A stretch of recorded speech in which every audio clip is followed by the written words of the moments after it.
Cuando hablamos de posconflicto, llega a nuestra mente una cantidad de términos relacionados con este tema: guerra, objetividad, violencia, verdad, paz. César Niño, desde su experiencia como politólogo, está dando el comienzo a Toma el Control con un panorama realista de lo que se debe entender por posconflicto y el deber ser de los medios de comunicación en medio de esta coyuntura. De los años 50 al año 2017 ha habido unas transformaciones gigantescas.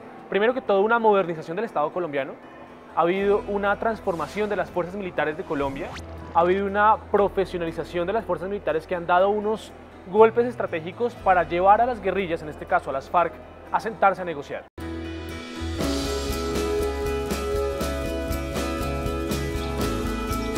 El posconflicto es el periodo en el cual el Estado, con los actores que se sentaron a negociar, fijan y pactan un periodo en el cual van a reconstruir lo que en algún momento deterioraron.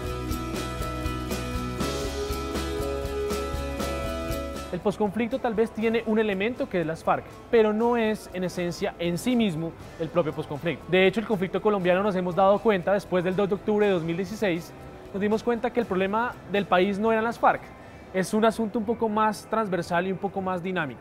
Y pues nos damos cuenta que Colombia es una colcha de retazos de lo que generó la Guerra Fría en el interior del país.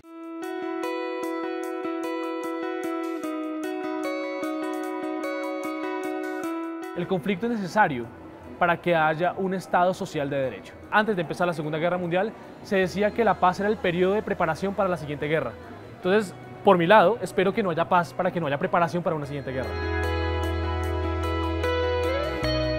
Los medios de comunicación en Colombia tienen una responsabilidad importantísima en el desenvolvimiento del conflicto armado colombiano. De hecho, son los que cuentan la historia. El problema de la información contemporánea, y ahí sí me meto con la posverdad, es que efectivamente hay un exceso de información en la desinformación. Recordemos que el lenguaje que usa un columnista de opinión que sale todos los días o todos los domingos o que tiene algún público espectador objetivo, no es el mismo público el que le va a llegar en la vereda en Caparrapí, por ejemplo. Entonces hay que saber manejar qué tipo de información estoy manejando, qué tipo de lenguaje, y el lenguaje ha sido fundamental en el desenvolvimiento de los medios de comunicación a través de la historia del conflicto armado colombiano.